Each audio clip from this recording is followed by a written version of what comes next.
Good afternoon and welcome to Friends Day Fridays. And I'm Teresa Lauterbach and it's tea time with Afternoon Social.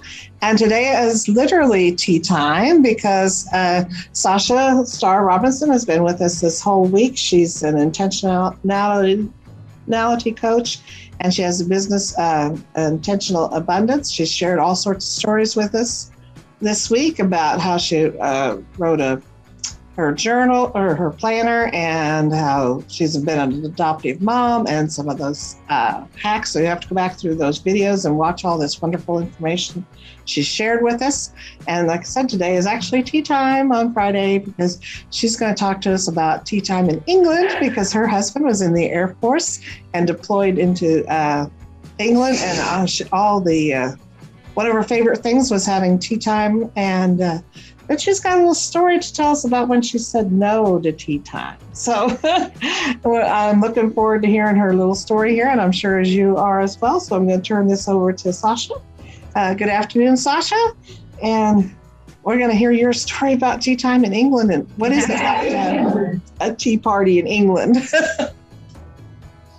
Yes, well, I'm so excited to share, but first I gotta share this little story and kind of break the ice. And I remember, so it was not quite a year after my husband and I had got married. We actually spent our first anniversary living over in England, but he received orders for 4 years. We were moving to England shortly after we were married. And I remember on the plane ride over there, you know, and they come by on the plane and they asked, "Do you want coffee or tea?" And I was like, "I don't want tea, gross. I want coffee." and that was the last time I think I had ever turned down tea in my life because when you go to England, you know, there's such tea connoisseurs. Where Alaska, we have coffee huts on basically every corner, you know, like almost Starbucks, but better because it's a lot of it's local stuff. And so I'm used to this like coffee, good coffee. Whereas in England, it's definitely a different kind of coffee and they're heavily tea focused.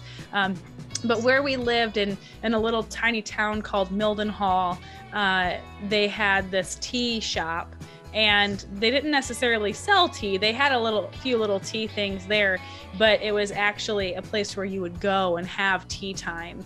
And I remember my first experience there, I just fell in love. Me and a few girlfriends kind of dressed up and made ourselves look pretty nice, put little barrettes in our hair, and we went to have tea. And I literally thought we were going to just like get a drink of tea, right. You know, just a cup. But it was a whole big lunch, and they had like vegetable chips, which obviously all potato chips are potato chips, but they had these really good like vegetable chips that were made from beets and carrots and all these other things that were, to me at the time, really exotic. They had sandwiches that had like the cucumber and a cream cheese sandwich that was cut in these little sandwich fingers with no crust on them. And I think they had tuna fish sandwich and some kind of ham or turkey maybe with the rocket.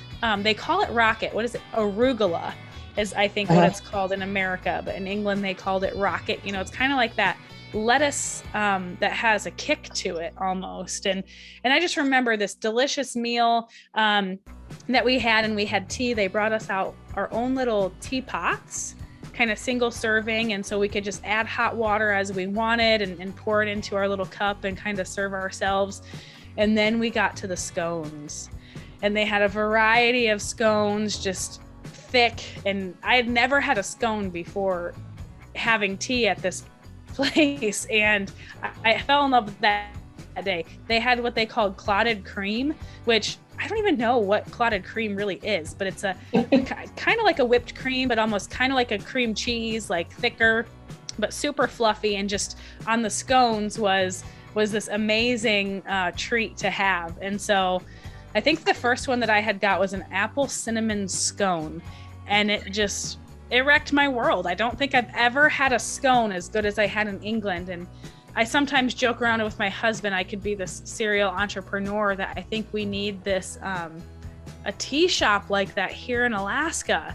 And there are a few other tea places here in Alaska, but they just don't provide that experience. But like my husband says, I think I agree with him in that I don't know that a lot of people in Alaska are looking for that experience. but my heart truly longs to go back to England to sit and have a proper tea time with the sandwiches and the fancy chips and the scones and just have that full experience. I've never had anything like it. But it was quite an adventure for sure, and changed my life. And I went there as many times as I could in the 4 years that we lived there. And it's something that I miss greatly about living there.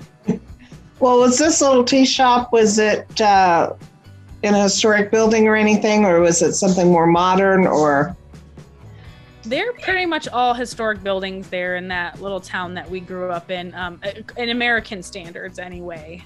Even we lived in a house that was, I don't even remember how old it was, but the fireplace itself that was in there was over 500 years old. And, oh my! And so everything was pretty old in England compared to what we see here. So I don't know if in America if it would be classified as a historic building, but there it certainly wasn't to my standards. Yeah, I remember as a kid I was going upstairs to a skating rink. They had it on the second floor in the old wooden floors. They turned it into a library, so you could still smell the skating rink aroma and things like that. So that's why I wondered, when you're sitting in the tea shop, did you have visions of ladies in the 1800s in their proper attire, and is that formal? Well, we felt like that when we were there. Like we had dressed up to go and everything. And I don't know if that's standard, I think people will just go in there just in their normal clothes, but we had dressed up and kind of made it the whole experience that first time that we went. And so we felt like we were these historic women, really. I think it's always fun to step out of your normal world and get into these little tea time experiences. And I would, even if you can't open a shop, maybe you can start the fire with your church and have tea parties with your church ladies. Yeah. So funny that you mentioned that. We actually have a local crisis pregnancy center here that helps women in crisis education and resources, and provides some free medical care and things like that. And they have typically every year, at least the first two that I really jumped in and helped support and sponsor them, was a spring tea that they hold. And so the first year I showed up and I kind of just tried it out. I hosted a table, decorated it. It was very basic. But the second year I actually borrowed antique china from friends because I sadly did not get to bring home my Royal Albert tea set that I wanted to bring home when we moved. But I borrowed this old antique china from friends in our church community, and really set up these tables and had people bring the cucumber sandwiches and the vegetable chips and make scones or bought scones. And so I helped make at least our table experience as close to the England experience that I could. And now one of those friends actually donated her tea set to me after that was done. She was like, no, you can go ahead and keep it. I know how important and you would cherish it. And she's like, I never use it. So now I cherish that. But funny enough, in our house, we have a coffee station. I just set it up yesterday. And we have this giant box of tea. And then we have this, it's a smaller box of coffee. And it's so funny that we're having this conversation today, because I was just wow, I think I have tea problems. Well, I know we had tea parties for quite a few years there at our church. And we always get to take home the teacups. And it's interesting, a lot of them they found in thrift shops. And so there's my favorite one. It's an old-fashioned Victorian looking teacup. I love that. So that's when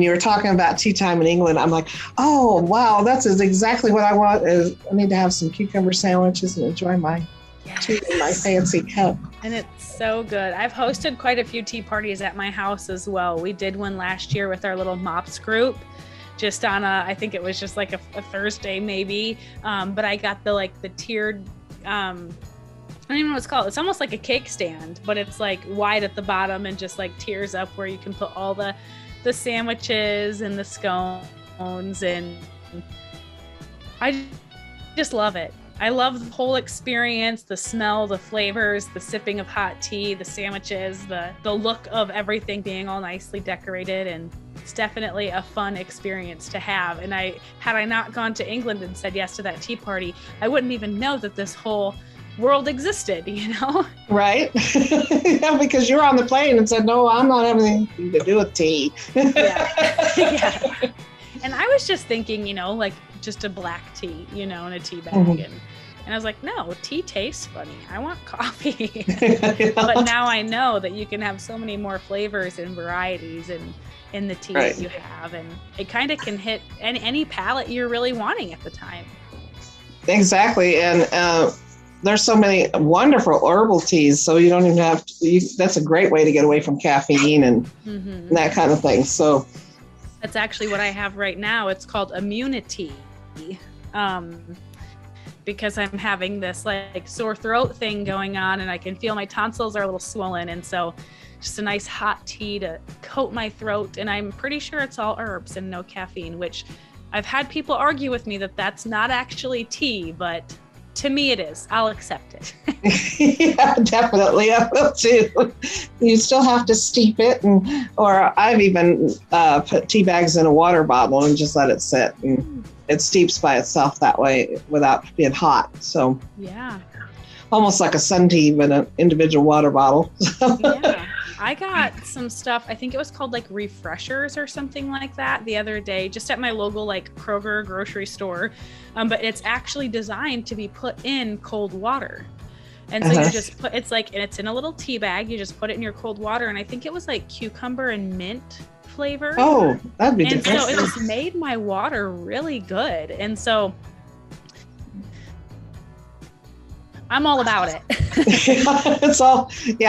That's a very healthy option. And like I said, it's a lot of fun and connecting with other women and sitting down and having fancy tea parties. And especially if you can put on hats or your fascinators or.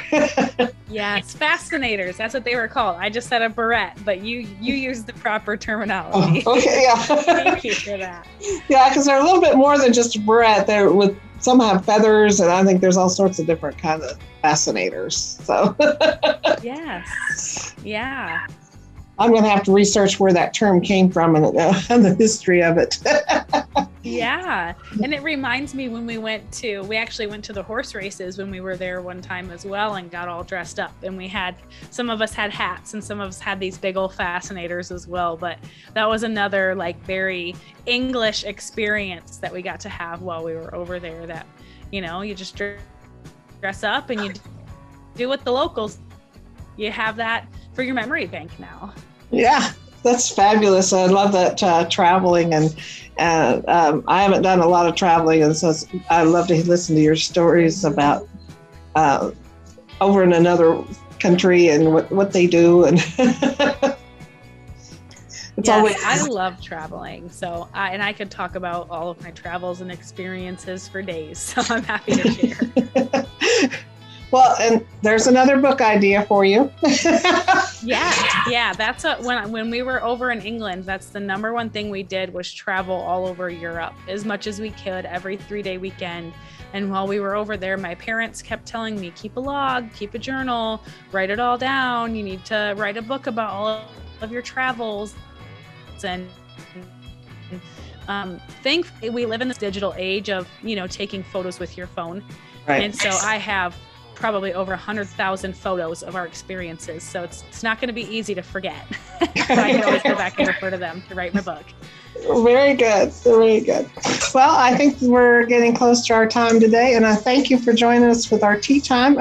Really blessed this episode of getting to hear more about an actual tea parties and tea time. I like having fun with that. And, meeting new friends. Sasha's a new friend, so hopefully there's other women out there that's going to want to connect with Sasha this week from learning about all your stories, and that she's would be a wonderful coach for you. And this is going to wrap up the week, except for tomorrow on Super Shopper Saturdays. We're going to have a little short segment, and she's going to talk directly about her book and where you can purchase that and how you can connect with Sasha. And as always, with all these videos, I will have all of her contact information posted as well. So thank you for joining us today, Sasha. And we'll see you one more time for Super Shopper Saturday.